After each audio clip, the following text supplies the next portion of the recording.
সুপ্রিয় বন্ধুগণ, আসসালামু আলাইকুম। দূরে কাছে দেশে অথবা সে বাইরে থেকে প্রিয় বন্ধুগণ, ঠিক এই মুহূর্তে যে যেখান থেকে বাস্তব অলৌকিক পরীর গল্প শোনার জন্য আমার সাথে জয়েন করেছে নবী আপন আর যে আপন জীবনের গল্পের 1428তম পর্বে আপনাকে এই প্রতিদিনের মতো স্বাগতম জানাচ্ছি। বন্ধুগণ, আজ আমি আপনাকে শোনাবো রাজশাহীর ভাই মোহাম্মদ মুজাহিদ হোসেনের জীবনের, সেনা সদস্য মোহাম্মদ মুজাহিদ সাহেবের জীবনের চরম ভয়ঙ্কর রকম অলৌকিক এক তাজ্জব বাস্তব জীবন কাহিনী। বন্ধুরা, আজকের গল্পের টাইটেল সত্য ঘটনা, পরীকে বিয়ে করে চাকরি হারালেন আর্মি অফিসার্স। এই গল্পটা রাজশাহীর প্রত্যন্ত এলাকার এক সেনা সদস্যের জীবনে ঘটে যাওয়া চরম ভয়ঙ্কর রকম এক ভৌতিক শিক্ষণীয় বাস্তব জীবনের গল্প। যে বাস্তবতা আপনি কখনো স্বপ্ন চিন্তা করতে পারেননি, সেই বাস্তবতাই আজ আপনার সামনে আমি তুলে ধরব। বন্ধুরা, আমাদের এই পৃথিবীতে একটা জায়গা আছে, যে জায়গাকে আমরা মূলত সবাই পৃথিবীর স্বর্গ হিসেবে চিনি, পৃথিবীর জান্নাত হিসেবে চিনি। কিন্তু আপনি শুনলে অবাক হয়ে যাবেন, সেই জান্নাতে বা সেই স্বর্গে বসবাস করা মানুষগুলোই প্রতিটা মুহূর্তে মুহূর্তে মৃত্যুর যন্ত্রণা, প্রতিটা মুহূর্তে নরকের যন্ত্রণা ভোগ করে যাচ্ছে। কেন? যদি জানতে চান, আমার এই আই বাটনে ক্লিক করুন, আই বাটনে অথবা এই ভিডিও ডিসক্রিপশনে গিয়েও আপনি সেই ভিডিওটা দেখতে পারেন এবং জানতে পারবেন সেই সমস্ত মানুষের দুর্বিষহ জীবনের কষ্টের কাহিনীগুলো। এবং এই গল্পটা সবাই শুনবেন এবং গল্প শেষে ঠিক মুজাহিদ ভাইকে আপনার মতো করে একটা মন্তব্য কমেন্ট বক্সে লিখবেন। ধন্যবাদ সবাইকে। সুপ্রিয় বন্ধুগণ, আসসালামু আলাইকুম। আমার নাম মোহাম্মদ মুজাহিদ ইসলাম, আমার বাড়ি রাজশাহী। বন্ধুগণ, আমি আমার জীবনের গল্পটা শুরু করার শুরুতে আপনাদেরকে আমার পরিবারের সঙ্গে পরিচয় করিয়ে দিচ্ছি। আমার পরিবারে আমি আছি, আমার বাবা আছে, মা আছে, রয়েছে আমার দাদা দাদি সহ আমার ছোট 2টা বোন আর বড় একটা বোন। আমরা টোটাল 3 বোন 1 ভাই। আমাদের পরিবারটা রাজশাহী বিভাগের কাছাকাছি শহর ঘেঁষা কোনো এক গ্রামের এক উচ্চবিত্ত পরিবার। আমার বাবা পেশায় একজন ব্যবসায়ী। রাজশাহী শহরেই আমার বাবার ব্যবসা প্রতিষ্ঠান রয়েছে এবং রয়েছে রাজশাহীতে আমাদের নিজেদের একটা বাড়িও, যদিও ওই বাড়িতে আমরা কেউই থাকি না। আমরা সবাই গ্রামে থাকতে পছন্দ করি, তাই আমরা গ্রামেই বসবাস করি। ওই বাড়িটা আব্বু ভাড়া দিয়ে রেখেছে। আমার জীবনের গল্পটা আমি খুব শৈশব থেকে শুরু করি, কারণ তখন থেকে আমার জীবনে এই ঘটনাগুলো ঘটতে শুরু হয়। আমি তখন বুঝতাম না, খুবই ছোট মানুষ ছিলাম। বাড়ির উঠানের মধ্যে শীতের সকালে আমাকে যখন কাঁথার মধ্যে, আমাকে যখন পাটির মধ্যে শুইয়ে রাখতো, সে সময় থেকে আমার জীবনে অলৌকিক ঘটনাগুলো ঘটে। আমি মোটামুটি বড় হবার পরে, বুঝ হবার পরে আমার দাদির মুখে জানতে পারি, আমাকে যখন সকালবেলা বা দিনের বেলায় উঠানের মধ্যে শুইয়ে রাখতো, সে সময় নাকি এক সাপ এসে আমাকে পাহারা দিত। বেশিরভাগ সময় অনেকেই দেখতো আমার মাথার কাছে একটা সাপ বসে আছে। এই দৃশ্যটা যারাই দেখতো তারাই অবাক হয়ে যেত এবং সবচেয়ে বড় কথা হচ্ছে, এই সাপটাকে দূর থেকে দেখা যেত, যেটা আমার মাথার কাছে বসে আছে। কিন্তু যখনই কাছে আসতো তখনই নাকি সাপটাকে আর দেখা যেত না। যখনই আমার কাছে আসতো তখনই সাপটাকে আর দেখা যেত না, কিন্তু দূর থেকে দেখা যায় যে আমার সাথে একটা সাপ বসে আছে। এমনও হতো, আমার মা হঠাৎ করে আমার দিকে তাকালো। ধরেন ওই সময়টাতে তো বাচ্চাদেরকে উঠানে বেশিরভাগই একা একা শুয়ে রাখা হইতো, তো অথবা এরকমও হইতো যে ঘরের মধ্যে বা বারান্দার মধ্যে আমাকে শোয়াই রাখছে। আমার মা হঠাৎ গেল, দেখলো যে আমার পাশে একটা সাপ শুয়ে আছে বা সাপ বসে আছে। মা ওইখান থেকে মা গো বাবা গো বলে দৌড়িয়ে আসতো এবং যখনই সাপ তাড়ানোর জন্য দৌড়ে আসতো, দেখতো যে আমার মাথার কাছে কোনো সাপ নাই, আমি নিব্বি শুয়ে আছি। এবং এই দৃশ্যগুলো আমার মা, আমার পরিবারের যে বাকি মানুষগুলো আছে, তারা সেই শৈশব থেকে, মানে আমার শৈশব জীবন থেকে দেখে আসতেছিল। এমন করতে করতে আমার মা আমাকে অনেক হুজুর কবিরাজের কাছে নিয়ে যেত। অনেকেই মনে করতো যে জিনেরা যেহেতু সবসময় সাপের রূপ নিতে পছন্দ করে, হয়তো কোনো একটা জিন আমার সাথে আছে। বড় বড় কবিরাজের কাছে নিয়ে যাওয়ার পরেও কবিরাজরা ওভাবে তেমন কিছু করতে পারেনি এবং শুধুমাত্র একটা কবিরাজ বলেছিল যে আপনি যাদের কাছে নিয়ে যান তারা কেউই আসলে আপনার এই বাচ্চার চিকিৎসা করবে না, কারণ আপনার বাচ্চার সঙ্গে যেটা আছে যদি চিকিৎসা করতে যায় তাহলে তার কবিরাজি আর থাকবে না। এরকম একটা কথাই শুধু একজন কবিরাজ বলেছিল, আর বাকিরা সবাই আমার আম্মাকে বলতো যে না, এ তো ঠিক আছে, ওর সাথে কোনো কিছুই নাই। এবং এমন করতে করতে আমার আম্মা আব্বা তখন খুব বিপাকে পড়ে যায়, অনেক টেনশানে পড়ে যায়। মাথার কাছে, পায়ের কাছে অনেক সময় দেখে আমার সাথে শুয়ে আছে। এইরকম সাপ যদি একজনে দেখতো তাহলে হয়তো ভুল, কিন্তু আমাদের পরিবারের যতগুলো মানুষ ছিল তারা প্রায় প্রত্যেকেই দেখতো যে এভাবে আমার মাথার কাছে সাপ শুয়ে থাকতে। এমন করতে করতে আমার আম্মা তখন আমাকে নিয়ে আপনার ইন্ডিয়ার একটা মাজারে গিয়েছিল আমার আব্বা সহ, ইন্ডিয়ার একটা মাজারে যায় এবং মাজারে যাওয়ার পরে সেখানে মাজারে থাকা একজন পীরের সঙ্গে আমার আম্মা এই বিষয় নিয়ে নাকি কথা বলে এবং কথা বলার পরে ওই পীর নাকি আমার মাকে বলে, তোর ছেলেটা অনেক ভালো একটা ভাগ্য নিয়ে জন্মাইছে, তোর ছেলেটার ভাগ্য অনেক ভালো এবং তোর ছেলেটা বড় হলে অনেক ভালো হবে, আমি দোয়া করে দিচ্ছি তোর সন্তানের সাথে আর এটা ঘটবে না। মানে আমি নামই বলে রাখি, আজমির শরীফে আমার আম্মা আমাকে নিয়ে গেছিলো ছোটোবেলা, একদম ছোট আমি যখন ছিলাম। এবং ওখানে যাওয়ার পরে সেখানকারই একজন পীর আমার মাকে এমন করে বলল যে তোর সন্তান ঠিক হয়ে যাবে, তাবিজ তোমার কোনো কিছুই লাগবে না, আমি দোয়া করে দিয়েছি, তোর সন্তানের কোনো সমস্যা হবে না, তুই তাকে নিয়ে যা। শুধু একটা কথা মনে রাখবি, সন্তানকে নামাজ কালাম পড়াবি এবং বড় হলে তুই তাকে অলিয়া উলিয়া বানাবি, কোরআনে হাফেজ বানাবি, দিনের পথে পড়াশোনা করাবি, এইটা ওয়াদা তুই আমার সাথে কর। এবং মা তখন সেই লোকের সাথে ওয়াদা করেছিল বা ওই পীরের সঙ্গে ওয়াদা করেছিল আমাকে কোরআনে হাফেজ বানাবে এবং দিনই লাইনে পড়াশোনা করাবে। এবং ওনার সাথে কথাবার্তা শেষ করে আমার মা তখন আমাকে নিয়ে চলে আসে। আমার মা তখন আমাকে নিয়ে পুনরায় আবারও বাংলাদেশে আমাদের ওই গ্রামের বাড়ি রাজশাহীতে চলে যায়। এবং ঠিক তখন থেকে এই সমস্যাটা মোটামুটি আর হচ্ছে না। তখন থেকে আমি মোটামুটি প্রায় অনেকটাই ভালো আছি। যে আমার মাথার কাছে, পায়ের কাছে, শরীরের পাশে সাপ শুয়ে থাকতো, এটা যারা দেখেছিল মানে তারা এখন আর এই দৃশ্যটা দেখতে পাচ্ছে না। মোটামুটি আমি তখন নিরাপদ। এবার আমি একটু একটু করে আস্তে আস্তে করে বড় হচ্ছিলাম, আস্তে আস্তে করে বড় হচ্ছে এবং বড় হবার পরে যখন আমার মোটামুটি বুঝ হলো, ওই বয়সে এসেই আমার বাবা তখন আমার মাকে মনে করাই দিল, তোমার কি মনে আছে আমরা আজমির শরীফে মুজাহিদকে নিয়ে যাওয়ার পরে একজন ফির সাহেব বলেছিল মুজাহিদকে মাদ্রাসায় পড়াশোনা করানোর জন্য এবং কোরআনে হাফেজ বানানোর জন্য, এটা কি তোমার মনে আছে? আমার মা মুহূর্তের মধ্যে আমার আব্বাকে বলল, এটা আপনি কি বলেন, আমার একটা মাত্র ছেলে আর আমার এই ছেলেটাকে আমি কোরআনে হাফেজ বানাবো, দিনী লাইনে পড়াশোনা করাবো, তা কি করে হয়? না, আমি ওকে কোরআনে হাফেজ বানাবো না, আমি ওকে দিনী লাইনে পড়াবো না, আমি ওকে জেনারেল লাইনে পড়াবো। আমার আব্বা তখন বলল যে তুমি না ওনার কাছে ওয়াদা করে আসছিলে যে তারা তুমি কোরআনে হাফেজ বানাবা, দিনী লাইনে পড়াশোনা করাবা, তার সঙ্গে একটা সাপ থাকতো, উনি দোয়া করার পরে সেই সাপটা চলে গেল। এখন যদি তুমি তাকে মাদ্রাসা থেকে স্কুলে ভর্তি করাও বা তুমি তাকে জেনারেল লাইনে পড়াশোনা করাও, তাহলে তো হয়তো আমাদের মুজাহিদের সমস্যা হতে পারে। আমার মা নাকি তখন আমার আব্বাকে বলতেছিল, এসব নিয়ে তুমি ভয় পাইও না, আমার কাছে একটা ভালো কবিরাজ আছে, আমি সেই কবিরাজের কাছ থেকে ওরে তাবিজ এনে পড়াইছি। ওই সময়তে কিন্তু মা আমাকে একটা তাবিজ পরায় রাখতো সব সময়। তো বলতেছে যে আমি একটা তাবিজ পরায় রাখছি, তুমি এসব নিয়ে চিন্তা করো না, ওরে আমরা স্কুলেই ভর্তি করাবো। তা আমার আব্বার মায়ের সাথে কোনো তর্কে জড়ালো না বা কথা বললো না। এবার আমাকে আমাদের এলাকার একটা স্কুলে ভর্তি করানো হলো। ছোটোবেলা থেকে আমি পড়াশোনার প্রতি খুব মেধাবী ছিলাম, আমি পড়াশোনা করতাম খুব মনোযোগ দিয়ে এবং ছোটোবেলা থেকে আমি খুবই পড়া পাগল একটা ছেলে ছিলাম। পড়া পাগল বলতে ঠিক এরকম বলি, এখনকার জেনারেশনের বাচ্চাদেরকে পড়তে দিলে ওরা পড়ে না, উঠে যায় এবং পড়তে দিলে কান্না করে। আর আমি ছোটোবেলায় এরকম ছিলাম যে আমাকে পড়তে না দিলে আমি কান্না করতাম, আমাকে বই দেন, আমি যদি পড়তে পারি বা পড়াশোনা করতে বসি তখন আমি ভালো হয়ে যাই, কিন্তু আমার কাছ থেকে বইপত্র কেড়ে নিলে আমি কান্না করতে শুরু করতাম। আমার বোন, আমার বড় বোন আর আমার মা সবাই বলে যে আমি নাকি পুরো ব্যতিক্রম ধর্মী, অন্য গ্রহের কোনো মানুষ। যাই হোক, এমন করে করে আমি আস্তে আস্তে করে বড় হচ্ছিলাম, মোটামুটি প্রায় অনেকটাই বড় হয়ে যায় এবং সবার সাথে আমার সম্পৃক্ততাটা তখন খুবই ভালো ছিল। মানুষকে দেখলেন সালাম দিতাম, ভদ্রভাবে চলাফেরা করতাম। আমার আব্বাজি তো আমাদের এলাকাতে খুবই নাম করে একজন ধনী মানুষ ছিল, সেক্ষেত্রে এলাকার লোকেরাও সবাই আমার সাথে খুব ভালো করে, নম্র করে, ভদ্র করেই কথা বলতো। সবাই আমাকে অনেক আদর, স্নেহ, ভালোবাসতো। এই করতে করতে আমি মোটামুটি প্রায় অনেকটাই বড় হয়ে যাই এবং একটা সময় আমি আমাদের এলাকারই একটা স্কুল থেকে এসএসসি পরীক্ষা দিই। সেই মুহূর্ত পর্যন্ত আমার জীবনে কিন্তু কোনো ঘটনা নাই, আমি সব কিছু ভুলে গেলাম এবং শৈশবের সেই কথাগুলো মায়ের মুখে, দাদির মুখে শুনেছিলাম, যা এখন আমার কাছে মনে হয় হাসির একটা বিষয়। এখনকার জেনারেশন কি এগুলো বিশ্বাস করে? আমি তো আর এগুলো বিশ্বাস করতাম না। যাই হোক, এরপরে এসএসসি পরীক্ষা দেওয়ার পরে একদিন হলো কি, আমি আমাদের নানাদের বাড়িতে বেড়াইতে গেছিলাম, মানে নানু বাড়িতে। তো এই নানু বাড়িতে বেড়াইতে যাওয়ার পরে আমার মামাতো ভাই, আমার নানু বাড়ি কিন্তু আমাদের পাশাপাশি ছিল, আমাদের প্রায় পাশাপাশি গ্রামেরই ছিল।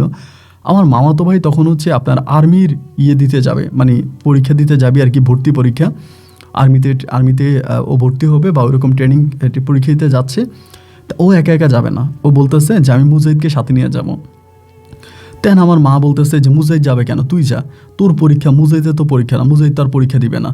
তা এরকম করে বলতেছে আর কি। তাই ও বলে যে না, আমি মুজাহিদকে নিয়ে যাব। তাই আমি আমার মারে বললাম, মা আমি যদি যাই তাহলে আমি পরীক্ষা দিব। মা বলে, তোরে কি আমি আর্মি বানাবো নাকি, তুই পরীক্ষা দিয়ে কী করবি? তখন কিন্তু আমার মানে সার্টিফিকেটগুলোই আমার সাথেই ছিল। তাই আমি বললাম, যদি আমার সার্টিফিকেটগুলো দাও আমি যাই, আমিও পরীক্ষা দিব। মানে একদম মানে দুষ্টমির ছলে আমি তখন আমার মামাতো ভাইয়ের সাথে আর্মি ট্রেনিংয়ের পরীক্ষা দেওয়ার জন্য যাই। কিন্তু অবাক করা বিষয় হচ্ছে ওখানে যে পরীক্ষা হয় ওই পরীক্ষায় আমি পাশ করি, আমার মামাতো ভাই ফেল করে। মানে ও চান্স পায় না, আমি চান্স পাইয়া যাই। বাড়িতে আসার পরে মারে তখন বললাম যে মা এমন এমন ঘটনা, ও তো চান্স পায় না, আমি পেয়ে গেছি। মা আমারে বলে পাইলে পাইছিস, আমি তো আর তোরা আর্মিতে ভর্তি করাবো না, আমি তোকে আর্মি লাইনে দিব না। যাই হোক, এই রাতের মধ্যে আমরা তখন নানু বাড়ি থেকে চলে আসি। বাড়িতে আসার পরে আমি তখন দাদিকে ঘটনাটা জানাই যে দাদি এমন এমন ঘটনা, আমি না আর্মিতে গেছিলাম, আমি চান্স পাইছি, আমার মামাতো ভাই চান্স পায় নাই। আমার দাদি বলে এরকম একটা সুখের খবর, মানে সুখ, মানে এরকম একটা ভালো খবর তুই মিষ্টি নিয়ে আসবি না, তুই মিষ্টি আনলি না কেন? আমি বললাম দাদি মিষ্টি আনবো কি, আমার মাতা আমার উপরে মানে সেই রকম রেগে আছে, মা প্রচুর রেগে আছে। মা বলতেছে এটা আমি কেন করলাম, এবং আমার মা আমাকে আর্মিতে মানে ভর্তি হইতে দিবে না। আমার দাদি তখন আমাকে বলতেছে ও মা, এটা কোনো কথা? একটা মানুষ আর্মিতে চান্স পাইছে, সে আর্মিতে যাবে না কেন? এটা তো অনেক ভালো কথা, দেখি আমি তোর মায়ের সাথে কথা বলবো। এবার দাদি তখন এই বিষয়টা নিয়ে আম্মুর সাথে কথা বলে। আম্মু তখন দাদিকে সাফ সাফ মানা করে দেয় যে না, আমি ওকে আর্মিতে দিব না, আমার একটা মাত্র ছেলে, আমি পড়াশোনা করে ওকে ডাক্তার ইঞ্জিনিয়ার বানাবো এবং বড় কোনো কিছু বানাবো, আমি ওকে আর্মিতে দিব না। মানে দাদি দিবেই না, মানে মা দিবেই না। আমার আব্বা তখন করলো কি, আমার দাদি তখন আমার আব্বাকে বললো যে দেখ রে, তোর ছেলে এমনি এমনি আর্মিতে চান্স পাইছে, এখন সুযোগটা পাইছে, তোর বউ তো দিচ্ছে না, তোর বউরে বুঝে শোনায়া তোর ছেলেটাকে আর্মিতে দিয়ে দে। কারণ আর্মির চাকরি অনেক ভালো একটা চাকরি, দেশের জন্য কাজ করা এটা তো সবাই পারে না, বা সবার ভাগ্যে এটা জুটেও না। তোর ছেলে যদি চান্স পাইছে, ওরে তুই দিয়ে দে। আমার আব্বা তখন আম্মাকে বুঝাইতে অনেক পরে যাই হোক আমার আম্মা মোটামুটি রাজি হয়েছে। এবং একটা পর্যায়ে আম্মু রাজি হলো। রাজি হওয়ার পরে তো আমি তখন আর্মি ট্রেনিংয়ে গেলাম, এবং ট্রেনিংয়ে গিয়ে পরে ভাই আমি আপনাকে কি বলবো, আমার তখন আম্মার কথা খুব মনে পড়তেছিল। আমার আম্মা আমাকে যে বলেছিল যে আমার ছেলেকে আমি আর্মিতে ভর্তি করাবো না, কেন বলেছিল, এইটা আমি যখন ট্রেনিংয়ে গেলাম তখন বুঝতে পারলাম। আর্মির ট্রেনিং যে কতটা ভয়ঙ্কর বা কতটা কষ্টকর তা বলে বোঝানো যাবে না। তবে আমি এটা নিশ্চিত করে বলতে পারি, আর্মির ট্রেনিং যারা করে তারাই খুবই পারফেক্ট হয় তাদের জীবনে। তাদের কোনো মানসিক চাপ থাকে না, টেনশন থাকে না, এবং এক অন্যরকম স্বাধীন জীবনযাপন তারা করতে পারে। এবং আমি তখন আর্মিতে ইনশাল্লাহ ট্রেনিং করি, এবং ট্রেনিংয়ে অনেক ছেলেরা পালিয়ে যায়। আমরা যেখানে ট্রেনিং করতাম এখানে দেওয়াল আছে, দেওয়াল দিয়ে অনেকে লাফ দিয়া পালায় গেছে, বা অনেকে ব্রাক থেকেও পালাইছে। বাট আমি কোথাও পালাই নাই, আমি নিজের মতো করেই পরীক্ষা দিয়েছি বা কাজ করেছি, এবং সেখান থেকে আমি আর্মিতে চান্স পেয়েছি। তো আমার প্রথম পোস্টিং ছিল হচ্ছে আপনার রাঙামাটিতে।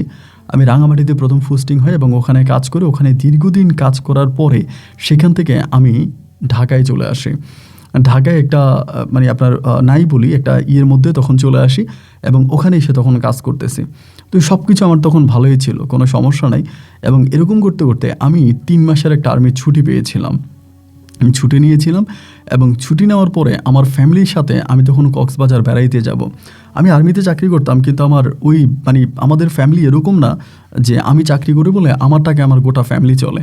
আমি যে টাকা বেতন পাইতাম তা সম্পূর্ণ নিজেই ব্যয় করতাম। আর্মির পোশাক পরে মাঝে মাঝে রাস্তায় ঘুরে বেড়াইতাম, মানুষজন দেখলে আমাকে ভয় পাইতো, এরকমটা মনে করতাম। কিন্তু ওই চাকরিটাকে আমি খুব বড় করে কখনোই দেখি নাই যে চাকরি আমার সব কিছু, বা ওই চাকরিটাকে আমার পরিবার চলবে, ঠিক বিষয়টা এরকম ছিল না। তো আমি যখন ছুটিটা নিলাম, একটা লম্বা ছুটি, তখন ফ্যামিলির সাথে আমরা তখন ঘুরতে যাব। তখন ধরেন আমার বড় বোনেরও বিয়ে হয়ে গেছে, ছোট দুইটার মধ্যে একটার বিয়ে হয়েছে, আর এখনও বিয়ে হয়নি। তো সবাই মিলে তখন আমরা কক্সবাজার ঘুরতে গিয়েছিলাম, এবং কক্সবাজারের বিচের পাড়ে তখন আমার খুব ভালো লাগতেছিল। মানে অনেক মানে আপনার হয়ে গেছে, রাত হয়ে গেছে, কিন্তু বিচের পাড়ে শুয়ে আছি। তো আমার মা আর পরিবারের সবাই বলতেছে যে চল, অনেক রাত হয়ে গেছে, আমরা হোটেলে চলে যাই। তা আমি বললাম যে তোমরা যাও, আমি যাব না, আমার যেতে ইচ্ছে করতেছে না। আমার মা বলে ও মা, এখানে থাকবি নাকি? আমি বললাম কত মানুষ এখানে আছে, তা আমি থাকলে কি এমন সমস্যা? কোনো সমস্যা হবে না, আমি আসি, তোমরা যাও। মা আর বাবা সহ আমার বোনদেরকে আমি তখন পাঠাই দিলাম বিচের পাড় থেকে। আমি তখন ওখানে বসে আছি। ওই বসে থাকার মধ্যে হঠাৎ করে একটা মেয়ে আসছে আপনার সাদা পোশাক পরা অবস্থায়, এবং এই মেয়েটা এসেই আমার সামনে এরকম একটা টোকেন ছুঁড়ে মারলো, মানে একটা সাদা কাগজ আর কি, ছুঁড়ে মেরে মনে হয় মুহূর্তের মধ্যে এটা হাওয়া হয়ে গেছে। মানে টোকেনটা আমার দিকে ছিটকে মেরেই এই মুহূর্তের মধ্যে মনে হয় কয়েক সেকেন্ডের মধ্যে হাওয়া হয়ে গেছে, ওরে আর দেখি না। তো আমি তখন কী করলাম, চিঠিকোটটা যে আমাকে দিল, আমি বলি এটা কি? পরে আমি এটা খুললাম, মানে কাগজটা খুললাম, খোলার পরে দেখি এখানে একটা ফোন নাম্বার, একটা গ্রামীণ নাম্বার। তো নাম্বারটা দেখার পরে আমার পাশে মানে খাটের মধ্যে আরেকটা লোক বসা ছিল, আমি লোকটারে বললাম, ভাই এক মেয়ে এসে আমার এরকম একটা চিরিকোট দিয়ে দৌড়িয়ে পালাইলো। তো উনি বলে, কই, আমি তো কোনো মেয়েকে দেখি নাই। আমি বললাম, এই তো আমার সামনে দিয়ে গেল, আপনি হয়তো খেয়াল করেননি। উনি বলে, চিরিকোটে কি? আমি বললাম, ফোন নাম্বার। উনি তখন বলে, ধুরু ভাই, এগুলো ফালতু মেয়ে হয়, এই খারাপ মেয়েরা নাম্বার টাম্বার দিয়ে যায় কক্সবাজারে আসলে বাজে কাজ করার জন্য। একটা কাজ করেন, ফেলে দেন, আমাকে এটা বললো। তো লোকটা খারাপ বলার পরেও আমি চিরিকোটটা অনেকক্ষণ ধরে হাতে রাখছি, এবং হাতে রাখতে রাখতে এইটা আমি কী করছি তা কিন্তু আর আমার মনে নেই। তো আমি প্রায় 3টা পর্যন্ত বিচের পাড়ে ছিলাম। 3টার পরে আমি তখন হোটেলে আসছি, এবং হোটেলে আসার পরে আমি তখন আবার সবসময় আমার একটা অভ্যাস আছে কি, হোটেলে আসলে বা আপনার রুমে আসলে আমি যে প্যান্ট পরি, প্যান্টের পকেট আমি চেক করি যখন আমার ইম্পর্টেন্ট কোনো কিছু আছে কি না। এটা আমার ছোটোবেলা থেকেই অভ্যাস। তা আমি তখন প্যান্টের পকেটে হাত দিলাম, হাত দেওয়ার পরে ওই চিরিকোটটা পাইলাম, মানে ওই যে নাম্বারটা তখন পাইলাম। এবং নাম্বারটা তখন আমি দেখলাম নাম্বারটার শেষে একটা অ্যারাবিক অক্ষর লেখা, মানে একটা আরবি লেখা। তো যে ভাইটা আমার পাশে ছিল উনি বলল যে খারাপ মেয়েরা এই ধরনের নাম্বার দিয়ে থাকে। এখন লেখাটার নিচে আরবি লেখা কেন এটা আমি বুঝতে পারলাম না।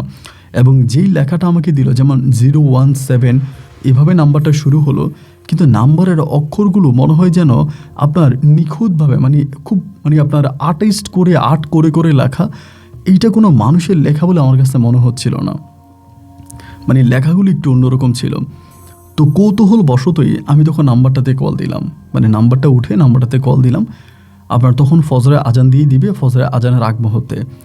এবং নাম্বারটাতে কল দিয়ে আমি তখন নাম্বারটাতে কল দিচ্ছিলাম, প্রথমে কল ঢুকলো না। আমি মনে করলাম হয়তো নেটওয়ার্কের সমস্যা হতে পারে, এই জন্য কলটা ঢুকলো না। আমি এরপরে আবারও এই নাম্বারটাতে ট্রাই করতেছিলাম, এবং দ্বিতীয়বার যখন নাম্বারটাতে ট্রাই করি তখন দেখলাম যে কল ঢুকছে, কিন্তু কলটা কেউ রিসিভ করতেছে না। প্রায় 2টা কল দিলাম, কলটা কেউ ধরে না। এবং এরপরে আমি আর এই বিষয়টা নিয়ে মাথা ঘামাইলাম না, চিরিকোটটা কোথায় জানি কী করলাম, নাম্বারটা কিন্তু আমার ডায়ালে রয়ে গেল। তো সারাটা দিন তো পরিবারের সাথে আবার ঘোরাফেরা করলাম, আড্ডাবাজি করলাম, এর কথা আর মনে হলো না।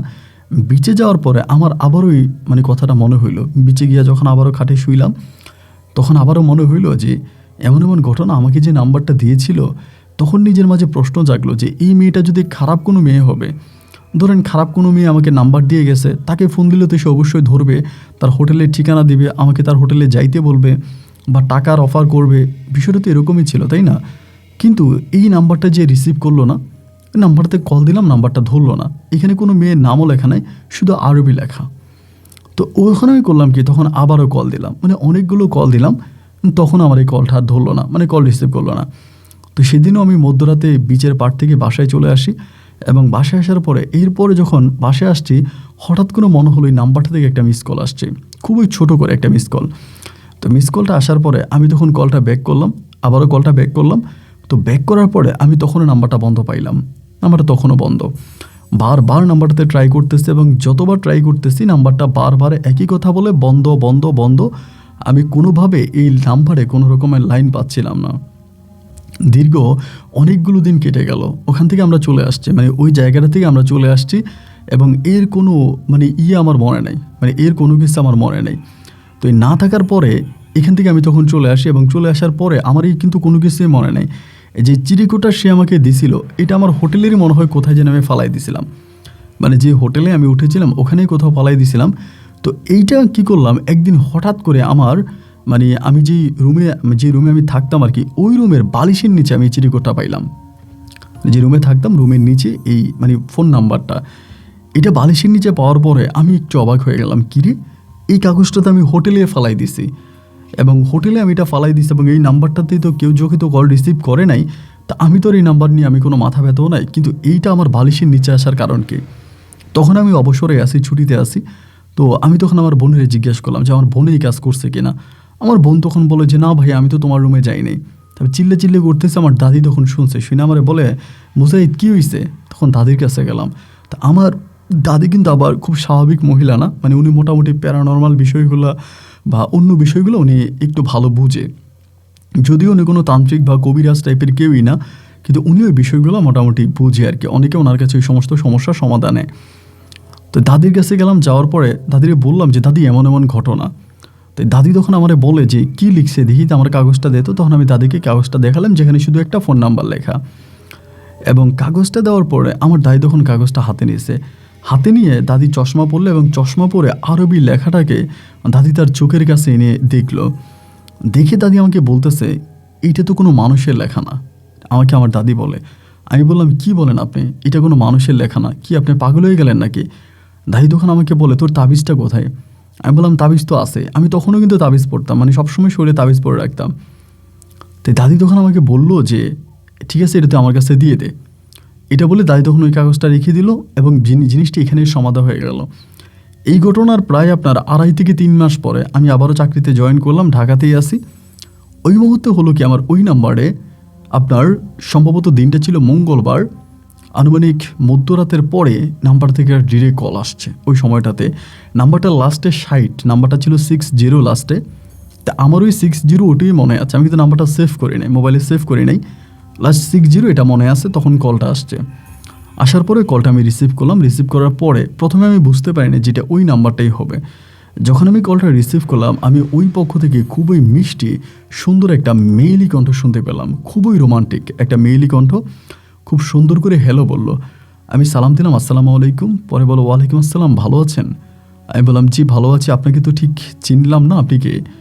বলতেছে যে কেন, না চিনলে কি কথা বলা যায় না? আমি বললাম, তখন আমি নাম্বারটা একটু দেখার চেষ্টা করলাম, কারণ ওই মুহূর্তে হঠাৎ যখন বললাম যে একটা মেয়ে কথা বলতে চাচ্ছে, তো এটাও জিপি নাম্বার ছিল, লাস্ট মানে 60, এবং এই নাম্বারটা একটা গ্রামীণ নাম্বার, লাস্টে 60। তখন আমি শিওর হয়ে গেলাম যে এইটাই সেই নাম্বার, এই নাম্বারটাতেই আমাকে, মানে এই নাম্বারটি নিয়েই কিন্তু ঘটনা। তো এবার আমি বললাম, আপনি কি, আমি তো আপনাকে চিনি না, বা এরকম করে কথা বলতেছে। কথা বলতে বলতে আমি বললাম, আচ্ছা আপনি কি আমাকে কক্সবাজার এমনভাবে নাম্বারটা দিয়েছিলেন? মেরে তখন হাসে, মানে কোনো উত্তর দেয় না, মানে হাসাহাসি করে। তো এমন করে তার কণ্ঠ এত সুন্দর ছিল ভাই, মানে আমি তার মনে হয় কণ্ঠের প্রেমে পড়ে গেছি, তার কণ্ঠের প্রেমে পড়ে গেছি। এত সুন্দর কণ্ঠ, এত মিষ্টি কণ্ঠ, এত মধুর কণ্ঠ আমি আমার জীবনে আর কখনোই শুনি নাই। খুবই সুন্দর একটা কণ্ঠ ছিল। তো ওই কণ্ঠের প্রেমে আমি পড়ে গেলাম এবং তার সাথে আমি কথা বলতেছি।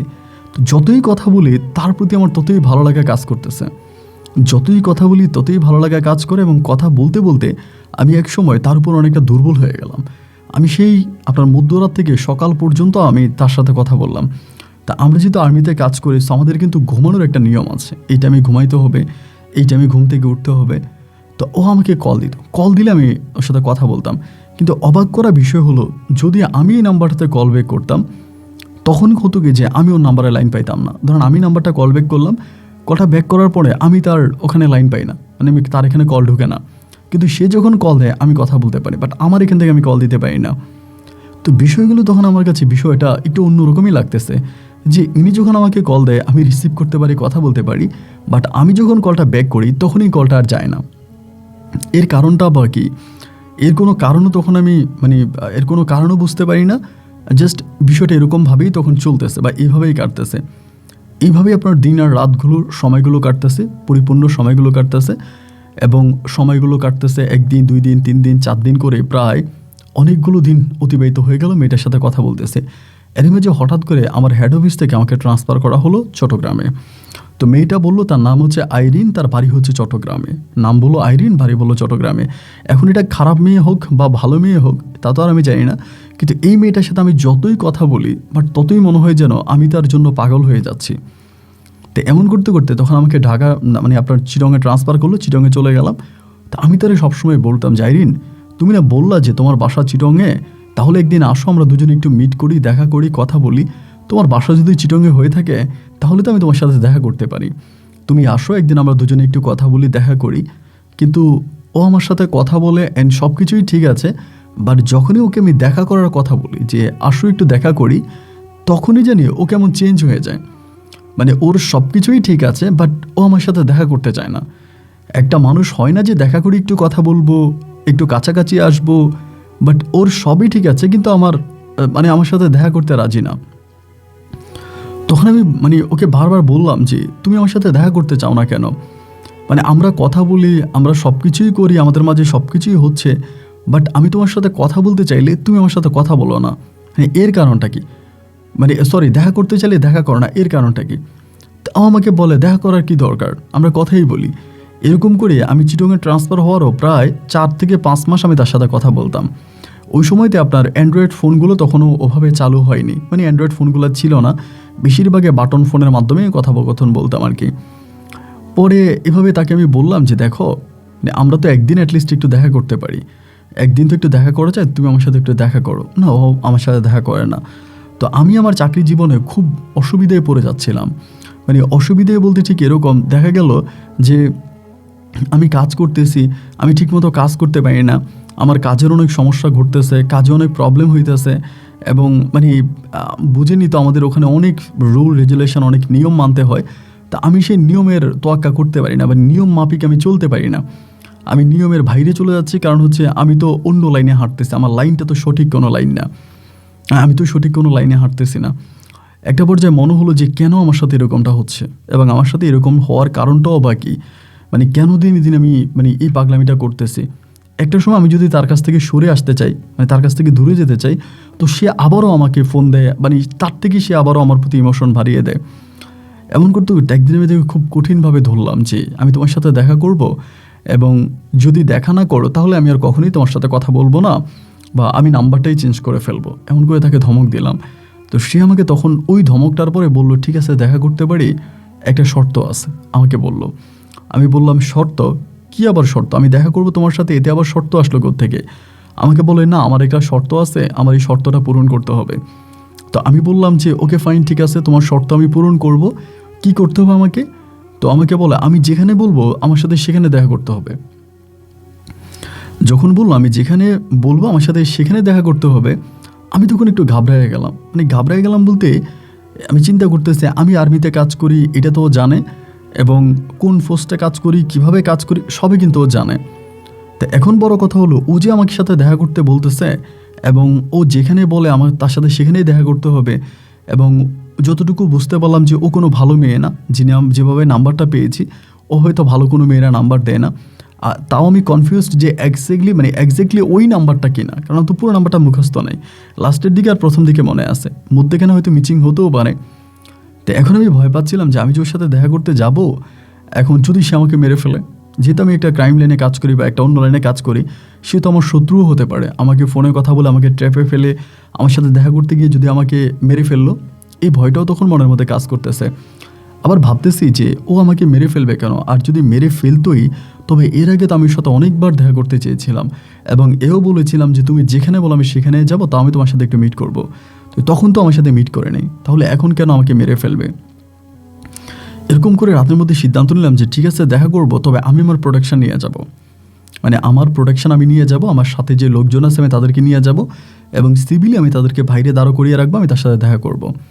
তখন চট্টগ্রামেরই একটা জায়গায় ও তখন আমার সাথে দেখা করার জন্য রাজি হলো, যে ঠিক আছে এই জায়গায় মানে এসে আমার সাথে দেখা করবে। তো আমি তখন বললাম যে ফাইন, ঠিক আছে। তো আমি তখন সকালবেলা নিজের মতো করে রেডি হয়ে আমার যে ফোর্স আছে তাদেরকে জানালাম, মানে কয়েকজনকে সাথে করে নিয়ে গেলাম, এবং নিয়ে গিয়ে আমি ওই জায়গাটার মধ্যে গেলাম। জায়গাটার মধ্যে গিয়ে যেটা দেখলাম যে ও নাই, জায়গাটা পুরো ফাঁকা, ও এখানে নাই। তো না থাকার পরে আমি ভাবলাম যে হয়তো ও আসবে এমন কিছু একটা, তখন নাম্বারটাতে কল দিলাম, ওর নাম্বারে যখন কল দিচ্ছিলাম তখন কলটা একবার দুইবার তিনবার রিং হওয়ার পরে কলটা ধরছে। ধরার পরে আমি বললাম, কী ব্যাপার আইরিন, তুমি আমাকে বললা যে তুমি আসবা, আমি অলরেডি এসে অনেকক্ষণ ধরে বসে আছি, আমি তোমাকে পাচ্ছি না, তুমি কি আসবা? ও আমাকে বলে, আমি আসবো না, কিন্তু আমি তোমার জন্য একটা গিফট রেখে আসছি। তো আমি বললাম যে তুমি আমার জন্য গিফট রেখে আসছো, তুমি আসবা না মানে ঠিক বুঝলাম না, তুমি না আসলে আমাকে মানে কথা দিয়েছিলা কেন? ও বলে, তুমি আগে গিফটটা দেখো, এটা আগে দেখো আমি তোমার জন্য কি রেখেছি। তো এটা বলার পরে আমি বললাম, কোথায় রাখছো? বলে অমুক জায়গায়, মানে জায়গার নামটা বললো। তো আমি তো তার সাথে ফোনে কথা বলতে ওখানে তাকালাম, দেখলাম হ্যাঁ একটা ছোট্ট বক্স আছে। তো ছোট্ট বক্স থাকার পরে আমি তখন এটা খুললাম, মানে বক্সটা খুললাম, খুলে দেখলাম এটার মধ্যে আপনার একটা রকেট, মানে রকেট বলতে গলায় যে চেনগুলো পড়ে না, এরকম একটা চেন। তখনই আমি চেনটা হাতে নিলাম, এবং চেনটা হাতে নেওয়ার পরে যেটা হলো, মনে হলো যেন আমার পুরোটা শরীর একটা মানে একটা কাঁপুনি মারছে, মানে একটা কাঁপ দিছে। তো আমি তখন তারে বললাম যে আইরিন এইটা কি? ও বলে, এটা আমি তোমাকে গিফট দিয়েছি, আমার তরফ থেকে তোমার জন্য একটা গিফট। আমি তখন বললাম যে তুমি তো জানো আমি কোন লাইনে কাজ করি, আমি যে লাইনে কাজ করি ওই লাইনে তো আমি এগুলো ব্যবহার করতে পারবো না। ও আমাকে বলে, এটা তুমি ব্যবহার করবা, আর এটার বিষয়ে তুমি কাউকে জানাবা না, মানে এটা যে তুমি গলায় দিয়ে আছো বা এটা তুমি ইউজ করতেছো এটা কাউকে বলবা না, সুতরাং এটা নিয়ে তোমার কোনো সমস্যা হবে না। আমি বললাম, এটা তুমি কি বললা? এটা আমি পরবো, কেউ দেখবে না? ও বলে, হ্যাঁ দেখবে, কিন্তু কেউ তোমাকে এটা নিয়ে প্রশ্ন করবে না। তো ওর ওই অলৌকিক কথাবার্তাগুলো মাঝে মাঝে শুনতে পাইতাম, যে খুবই অবাক করা কথাও বলতো, যেগুলো বাস্তবতার সাথে কোনো মিল নাই। তো আমি তারপরও তার ওই কথাগুলো শুনতাম, এবং যেহেতু তাকে ভালোবাসি, এবং ভালোবাসার মানুষ যাই করুক যেটাই করুক সে তো আমার কাছে মহান, এমনটাই তো আমরা মনে করে থাকি, বা যেমনটা আমি ওই সময়তে মনে করতাম। তো এরপরে সে আমাকে বলল যে তুমি এটা পড়বা, কিন্তু এটার বিষয়ে কাউকে বলবা না। তো এটা আমি নিলাম, এবং নেওয়ার পরে ওইখানে গলায় দিলাম, দিয়া বললাম তো গলায় দিয়েছি, তুমি আসো। আমাকে বললো তুমি গলায় দাও, আমি একদিন তোমার সাথে এসে দেখা করবো, আজকে তুমি চলে যাও। মনটা একেবারেই খারাপ হয়ে গেল যে ও আমাকে বারবার ঘুরাইতেছে, আজকে দেখা হবে বলেও দেখাটা হলো না। তো আমি তখন চলে আসছি, কিন্তু আসার পরে যেটা হলো, আমি সিনটা গলায় দিছি। গলায় দেওয়ার পরে আমি এটাকে সবসময় লুকিয়ে রাখতাম, মানে অন্য কোনোভাবে লুকিয়ে রাখতাম যাতে কারো চোখে না পড়ে, কিন্তু এরপরেও কারো না কারো চোখে পড়ার কিন্তু কথা। অবাক করা বিষয় হলো যে আমি এই সিনটা পরে ঘুরতাম, ট্রেনিংয়ে যাইতাম, ক্যাম্পিং করতাম, কিন্তু অনেক অফিসারের সামনেও পড়তাম, তারা কখনোই আমাকে সিনটা নিয়ে কোনো প্রশ্ন করতো না, যে তুমি এটা কি গলায় দিয়েছ বা এটা কি, এইসব নিয়ে কিন্তু তাদের কোনো প্রশ্ন ছিল না। তা সিনটা আমাকে দেওয়ার প্রায় 3 দিন পরে আমার সাথে দেখা করার জন্য রাজি হলো, যে আমার সাথে দেখা করবে, এবং দেখা করবে বলে একটা রেস্টুরেন্টও আমাকে তখন অফার করলো, একটা রেস্টুরেন্টে আসবে। তো রেস্টুরেন্টে অফার করার পরে আমি সেই রেস্টুরেন্টে তার সাথে তখন মিট করার জন্য গেলাম একদিন সন্ধ্যার পরে রেস্টুরেন্টে তার সাথে আমার দেখা হলো, এবং এই ফার্স্ট আমি তাকে আমার সামনাসামনি দেখলাম। তো যখন আমি তাকে দেখলাম, আমি আসলে বিশ্বাস করতে পারতেছিলাম না যে এটা কোনো একটা মানুষ, মানে এত সুন্দর। আমার জীবনে আমি অনেক মানুষ দেখেছি, কিন্তু কোনো মানুষ যে এতটা সুন্দর হতে পারে, আমি আইরিনকে সামনাসামনি না দেখলে কখনোই বিশ্বাস করতাম না। অসম্ভব রকমের সুন্দর ছিল ওর চেহারা। ওর দিকে এক কথা আমি তাকিয়ে আছি, তারপরে বললাম যে আজকে এতগুলো মাস পরে তুমি আমার সাথে মিট করতে আসলা, এতগুলো মাস কেন ওয়েট করলা? তুমি চাইলে তো এর আগেও আমার সাথে দেখা করতে পারতা। ও আমাকে বলে যে না, আমার আসলে দেখা করার মানে একটু লেট করে দেখা করেছি, দুজনের মাঝে আকর্ষণটা ভালো আসছে, এখন কি ভালো লাগতেছে না? তার সাথে আমি মিট করলাম, কিন্তু কখনোই তার পাশাপাশি আমি গিয়ে বসতে পারি না। যদিও কখনো তার পাশে বসি, সে আমাকে তার শরীরে হাত দিতে দেয় না, সবসময় বলে মানে বডিতে হাত দিতে সে আমাকে কোনোভাবেই দেয় না। তো এমন করেই তার সাথে 1 দিন 2 দিন 3 দিন করে আমার রিলেশনটা সামনের দিকে আস্তে আস্তে করে বিল্ড আপ হচ্ছে, বা দুজনে মোটামুটি একটা ভালো সম্পর্কে, এক কথায় বলতে গেলে একটা ভালো রিলেশনে চলে গেছি। এবং যাওয়ার পরে যেটা ঘটলো আর কি, ও আমাকে বলতেছে যে এর মানে আমাদের রিলেশনটা প্রায় আপনার 3 থেকে 4 মাস পরেই আমার ফ্যামিলি থেকেও মোটামুটি বিয়ের বিষয় নিয়ে কথাবার্তা হচ্ছে, এবং আমার অফিস থেকেও আমি যদি বিয়ে করি তাহলে আমার অনেক সুবিধা বেড়ে যাবে, আমি সরকারিভাবে অনেক বেশি সুবিধা পাবো। তো সেখান থেকে আমি তখন আইরিনকে বললাম যে আইরিন, আমাদের সম্পর্কটা তো, আমি তো কোনো স্টুডেন্ট না, পড়াশোনা করি না, আমি তো জব করি, এবং বহু বছর ধরে আমি জবের সাথে জড়িয়ে আছি। সো আমার ফ্যামিলিও আমার জন্য মেয়ে খুঁজতেছে। তো আমি চাচ্ছিলাম যে আমাদের রিলেশনটাকে আর এভাবে হ্যাঙ্গিংয়ে না রেখে আমি তোমাকে বিয়ে করে ফেলবো, তুমি তোমার ফ্যামিলির অ্যাড্রেস দাও, আমি আমার পরিবার নিয়ে তোমার ফ্যামিলিতে যাব। এখন ওই বিয়ের কথাটা বলার পরেই না, ও জানি কেমন একটু চেঞ্জ হয়ে গেল।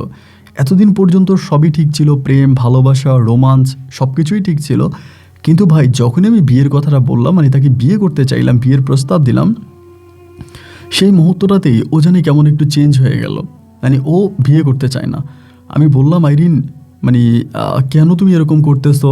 আমি তোমাকে ভালোবাসি এবং আমাদের বহু বছরের রিলেশন, সো তুমি আমাকে সাথে মানে, ও বিয়েটা করতে রাজি হয় না। তখন ভাই আমি একরকম হলো কি যে আমি পাগল হয়ে গেছি। আমার চাকরি বাকরি যা আছে সবই মোটামুটি প্রায় চলে যাওয়ার মতো অবস্থা, কাজের প্রতি কোনো অ্যাটেনশন নাই, কোনো মনোযোগ নাই, ঠিকমতো কোনো কাজ করতে পারি না, এবং প্রতিটা পদে পদে আমি কষ্ট পাচ্ছি। এক অন্যরকম কষ্ট আমি তখন ক্যারি করে বেড়াচ্ছি। কেন আমার সাথে এটা ঘটতেছে বা কেন হচ্ছে এরকমটা, ঠিক আমি বুঝতে পারতেছিলাম না। তারপরেও আমি নিজেকে কন্ট্রোল করে ওর সাথে আস্তে আস্তে করে টাইমগুলো পাস করতেছি এবং ওর সাথে থেকে গেলাম। তো এরকম করে প্রায় অনেকগুলো দিন পাস হয়ে যাওয়ার পরে আমার নিজের ভিতরে একটা প্রশ্ন জাগলো যে ও কি আমাকে আদৌ বিয়ে করবে না? তো একদিন খুব রাগারাগি হলো রাতের বেলায় যে তুমি কি আমাকে সত্যিই বিয়ে করবা নাকি করবা না। তখন সে আমাকে একটা শর্ত দিল, শর্তটা কি আপনি শোনেন। সে আমাকে শর্ত দিল যে আমি তোমাকে বিয়ে করব, কিন্তু গোপনে আমি তোমাকে বিয়ে করব, তুমি তোমার ফ্যামিলিকে জানাতে পারবো না, আমিও আমার ফ্যামিলিকে জানাবো না, আমাদের বিয়েটা গোপনে হবে, আমরা দুজনকে গোপনে বিয়ে করব। আমি একদিন হুজুর নিয়ে আসবো, তুমি একটা জায়গা ঠিক করবা, এবং আমার ওই হুজুরের মাধ্যমে আমরা কলমা পড়ব, এবং আমরা দুজনে বিয়ে করে একসঙ্গে থাকবো। তুই যখনই এই কথাটা বললো, আমি এতদিন পর্যন্ত একটা কনফিউজড ছিলাম যে আসলেই ও ভালো মেয়ে না খারাপ মেয়ে। তো যেদিন আমাকে এটা বললো যে ও ফ্যামিলিগত বিয়ে করতে চায় না, এবং ও একটা হুজুর নিয়ে আসবে, ওই হুজুরের মাধ্যমে আমাদের বিয়ে হবে এবং ও আমার সাথে একই ঘরে থাকবে, কিন্তু ওরকমভাবে কোনো কাবিন হবে না। মানে তখনই আমি পুরোপুরিভাবে শিওর হয়ে গেলাম যে রাইটস, ও হচ্ছে একটা খারাপ মেয়ে, যাকে আমরা প্রস্টিটিউট বলি, বা খারাপ কোনো মেয়ে, অন্য একটা খারাপ মেয়ে। এবং ও আমার সাথে মূলত থাকতে চাচ্ছে, বা ও যদি আমি তার মানে গোড়া খুঁজতে যাই, ওর ফ্যামিলি খুঁজতে যাই, তাহলে হয়তো বেরিয়ে আসবে যে ও একটা প্রস্টিটিউট বা খারাপ কোনো মেয়ে। এ তো তাহলে তো মানে আমাদের হবে না, বা আমার ফ্যামিলি রাজি হবে না। এই জন্য হয়তো ও বুদ্ধি খাটিয়ে, কৌশল খাটিয়ে আমাকে ওভাবে বিয়ে করতে চাচ্ছে। তো সে সময়তে আমি কি মানে বুঝতাম যে এটা আমি অন্যায় করতেছি, যে এটা অপরাধ করতেছি, কিন্তু বড় কথা হচ্ছে আমি সে অপরাধ থেকে ফিরে আসতে পারতাম না। মানে অপরাধ হচ্ছে এবং নিতান্তই অন্যায় হচ্ছে এটা আমি জানতাম। যেমন অনেকেই এই ধরনের সিগারেট খায়, যারা স্মোক করে, সিগারেট নেয়, এরা কিন্তু সবাই জানে যে এটা খেলে খুব ক্ষতি, হার্টের ক্ষতি, লিভারের ক্ষতি, এবং একটা মানুষকে মৃত্যুর দিকে নিয়ে যায় এই সিগারেট। জানার পরেও কিন্তু তারা এটা খাচ্ছে। আমার কাছে ও তখন হয়ে গেল একটা সিগারেটের মতো।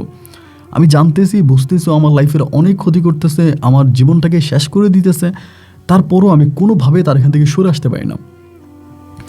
সরে আসার কোনো উপায় নাই, আমি কোনোভাবেই সরতে পারি না। সময় যত যাচ্ছে, দিন যত যাচ্ছে, আমার তার প্রতি ইমোশনের মাত্রা ততই বাড়তেছে, এবং আমি একটা অন্যরকম জীবনের দিকে তখন মানে আপনার পা বাড়াচ্ছিলাম, খুবই অন্যরকম একটা রিস্কি জীবনে পা বাড়াচ্ছিলাম। তো ঠিক আছে, ভাগ্যে কী আছে, আল্লাহ ভাগ্যে কী রাখছে, এটা আমি দেখব। এই ভেবে আমি তখন তাকে বললাম যে ঠিক আছে ফাইন, তুমি যেটা বলো সেটাই, আমি তোমার প্রস্তাবে রাজি আছি, তাহলে তুমি বলো কি করতে হবে। ও তখন আমাকে এরিয়া ঠিক করে দেয়, মানে আমার অফিস থেকে আমাকে এরিয়া ঠিক করে দেয় যে এই এরিয়ার মধ্যে তোমাকে বাসা নিতে হবে, এই এরিয়ার মধ্যে বাসা নিতে হবে, এবং বাসা নিলে পরে সেই বাসায় আগে বাসা নাও, এরপর আমি সব বলতেছি। তখন আমি চাকরির পরে পরে অনেককে দিয়ে বা নিজে নিজে বাসা খুঁজতেছি, কিন্তু ওরকম কোনো বাসা পাই না। হঠাৎ করে আমাকে ফোনের মাধ্যমে লোকেশন দিল যে অমুক বাড়িতে, অমুক বাড়ির মালিক অমুক তালে, এখানে একটা ফ্ল্যাট আছে, এটা ভাড়া নাও। তো যেই ফ্ল্যাটেরও আমাকে ঠিকানা দিল, আমি তখন ওই ফ্ল্যাটে গেলাম, এবং যাওয়ার পর দেখলাম এটা চট্টগ্রামের মধ্যেই একটা পাহাড়ের পাশে একটা মানে বিল্ডিং, 3 তলা একটা নতুন বিল্ডিং, এবং এই বিল্ডিংটার আশেপাশে এখনও কোনো ঘরবাড়ি ওভাবে উঠে নাই, ঘরবাড়ি ওভাবে নাই, কিন্তু বিল্ডিংটার পিছনের দিকে একটা বিশাল কবরস্থান। মানে বিল্ডিংয়ের পিছনে একটা পাহাড় আছে, অনেক বড় একটা পাহাড়, এবং ওই পুরো পাহাড়টাই আপনার এক কথায় বলতে গেলে কবর। মানে এটা পুরো একটা বড় কবরস্থান, এবং এর পাশে একটা বস্তি এরিয়া আছে। বস্তির মানুষ বা এখানকার মানুষ বেওয়ারিশ যত লাশ আছে সবগুলোকে এখানে দাফন করা হয়। তো এইটা মানে দেখার পর আমি একটু ভয় পেয়ে গেলাম। মানে যখন আমি জায়গাটা ভিজিট করলাম 4-5টা, ওরে আমি ফোন দিয়ে বললাম যে আইরিন, তুমি এইরকম একটা হন্টেড প্লেসে আমাকে বাসা ভাড়া করতে বলতেছো কেন? মানে এটা তো একটা মানে ভৌতিক এরিয়া, আমি এখানে কেন বাসা নিব? এবং এই বিল্ডিংয়ে আর একটা মাত্র ফ্যামিলি থাকে, এবং সেই ফ্যামিলিটাও আমার কাছে বেশিটা ভালো লাগে নাই। বিল্ডিংটা বলতে গেলে পুরোপুরি ফাঁকা। ও তখন আমাকে বলে, তুমি তো অনেক দিন ধরেই বাসা খুঁজতেছিলা, তুমি তো কোথাও বাসা পাও নাই, তো যার জন্য এখানে বাসা নিলে কি এমন ক্ষতি হবে? এখানে বাসা নাও, তবে বাসা নিবে নিচতলায়। আমাকে বলতেছে দোতলায় না নিচতলায়। তো তখন আমি ওর কথা মতো বাধ্য হইতেন বাড়িওয়ালার সাথে কথা বললাম, এবং নিচতলা খালি ছিল। তখন আমাকে বাড়িওয়ালা বললো যে ঠিক আছে, উনি আমাকে নিচতলা ভাড়া দেবে। তখন আমি নিচতলায় ভাড়ার বিষয়ে সব কিছু করলাম। মনে আছে শুক্রবারে রাতের বেলায় ও আসবে, ওরকম প্ল্যানিং, এবং ও একজন হুজুর নিয়ে আসবে। আমাকে বললো এটা তুমি কাউকে জানাতে পারবে না, তুমি যে আমাকে বিয়ে করবা এটা খুদ তুমি আর আমি জানবো, এটা দ্বিতীয় কোনো পার্সন জানতে পারবে না, কাউকে জানাতে পারবে না। ওকে ফাইন, আমি কাউকে জানাইলাম না। রাতের বেলায় তাড়াতাড়ি বেরিয়ে পড়লাম, মানে তাড়াতাড়ি অফিস থেকে বেরিয়ে আমি আবার ইতিমধ্যেই রুমটা সাজুগুজু করাই ফেললাম, খাট দিলাম, আপনার ডাইনিং টেবিল থেকে শুরু করে আসবাবপত্র যা লাগে সব কিছু ঠিকঠাক করলাম, এবং করার পরে বাসাটা ভাড়া নিলাম। রাত্রে 7:30টার দিকেও তখন আসছে, সাথে একজন হুজুর আছে। মানে ওরে দেখলেই যেন আমি কেমন হয়ে যাইতাম, মানে বুঝতে পারতাম না, মানে ওরে দেখলে মনে আমি নিজে ঠিক থাকতে পারতাম না। আসলো, এবং আসার পরে হুজুরটাকে সাথে রেখে হুজুর আমাদেরকে কলমা পড়ালো, দুজনে কলমা পড়লাম। সেরাতে ও ব্যাগে করে ফুল নিয়ে আসছে, ওর ব্যাগের মধ্যে ফুল ছিল, সেই ফুলগুলো পুরো ঘরের ভিতরে ছিটিয়ে টিটিয়ে সুন্দর করে ওইখানেই আমাদের ওই রাতে বাসর হলো। জীবনে আমি এত শান্তি পেয়েছি ওর সাথে একটা রাত কাটানোর পরে, যার বর্ণনা আমি দিয়ে আপনাকে শেষ করতে পারবো না। ভেবেছিলাম হয়তো আস্তে আস্তে সব কিছু ঠিক হবে। ওই বাসর ঘরে ওর সাথে আমার প্রথম রাতটা কাটলো, এবং দুজনেই খুবই রোমান্স ভালোবাসা কাটলো। এবং এরপরে ও আমাকে বললো ও কখনো রান্না করেনি, কখনো রান্না করতে পারবে না, আমি যেন সবসময় ওর জন্য বাইরে থেকে খাবার নিয়ে আসি। যথারীতি আমি ওর জন্য সবসময় বাইরে থেকে খাবার নিয়ে আসতাম, এবং ও অলওয়েজ আমাকে বলতো তুমি আমার জন্য মিষ্টি জাতীয় খাবার নিয়ে আসবা। মানে মিষ্টি জাতীয় যে খাবারগুলো আছে ওই মিষ্টি জাতীয় খাবারও আমাকে আনতে বলতো। তা আমি সবসময় ওর জন্য মিষ্টি জাতীয় খাবার নিয়ে আসতাম। মিষ্টি জাতীয় যে খাবারগুলো হয় ওই খাবারগুলো আনতাম, দুজনেই খাইতাম। আমি কিন্তু আবার খুব বেশি একটা সুইট পছন্দ করতাম না, এরপর আমি ওর জন্য এই খাবারগুলো খাইতাম। তো যেহেতু আমি ওই আপনার প্রশাসনিক লাইনে কাজ করি, ক্যাম্পিংয়েই আমার বেশিরভাগ সময় থাকা হতো, তারপর মাঝে মাঝে বাসায় যাইতাম, ওকে ফোন দিতাম তুমি ভয় পাইতেছো কিনা। আমি তখনও মনে করতাম যে ও একটা খারাপ মেয়ে, আমি একটা খারাপ মেয়েকেই বিয়ে করছি। তো এটাই আমি মনে করতাম যে ও থাকতে পারবে কিনা। ও হ্যাঁ আমি থাকতে পারবো, তুমি প্রবলেম নাই, তুমি থাকো। এভাবেই 2 দিন 3 দিন পরে মাঝে মাঝে আমি ওর সাথে দেখা করতে আসতাম, মানে ওর সাথে দেখা করতাম। তো একদিন হলো কি, যেদিন থেকে ঘটনা ঘটে, একদিন সকালবেলা আমি ওর সাথে দেখা করার জন্য আসছি। মানে এর 2 দিন আমি আসতে পারিনি, 2 দিন পরে আসার পরে দেখলাম অনেকটা অসুস্থ, মানে খুবই অসুস্থ, শোয়া থেকে উঠতে পারে না, প্রচণ্ড রকমের শরীর খারাপ। আমি তখন বললাম তুমি এতটা অসুস্থ, আবার ওকে আমি টাকা দিতাম পর্যাপ্ত যে তুমি বাইরে থেকে খাবার খাইবা, যে আমি বাসায় আসতে পারতাম না। তা আমি মনে করতাম কি ও মনে হয় বাইরে খাবারটা খায় নাই, একটু অলস মানুষ ছিল, মনে হয় বাইরে টাইরে যায় নাই, খাবারের জন্য যায় না, মনে হয় বাসায় ছিল, এই জন্য মনে হয় অসুস্থ হয়ে গেছে। তো আবার সেদিন আমার একটা মিটিংও ছিল, তা আমি তাকে বেশি একটা সময় দিতে পারি না, সময় না দিয়ে আমি ওখান থেকে চলে আসছি, আমার কাজে আসছি। আসার পরে আমাদের এখানেই এবাইদুল্লাহ বলে একটা ছেলে আছে চিটংয়ের, আবার আমাদের অফিসের পিয়ন ছিল। এবাইদুল্লাহকে আমি তখন বললাম যে এবাইদুল্লাহ একটা কাজ করো, আমার বাসায় যাও, আমার বাসা থেকে আমি একটা জিনিস রেখে আসছিলাম, এই জিনিসটা বাসায় রেখে আসছি, এটা নিয়ে আসো। তো এবাইদুল্লাহকে আমি তখন বাসায় পাঠাইছি। বাসায় পাঠানোর পরে অনেকক্ষণ হয়ে গেল, এবাইদুল্লাহ আসে না, মানে অনেক টাইম পেরিয়ে গেছে, ও দেখি আসে না। না আসার পরে আমি তখন আস্তে আস্তে করে ওর নাম্বারটাতে কল দিলাম, নাম্বারটা বন্ধ।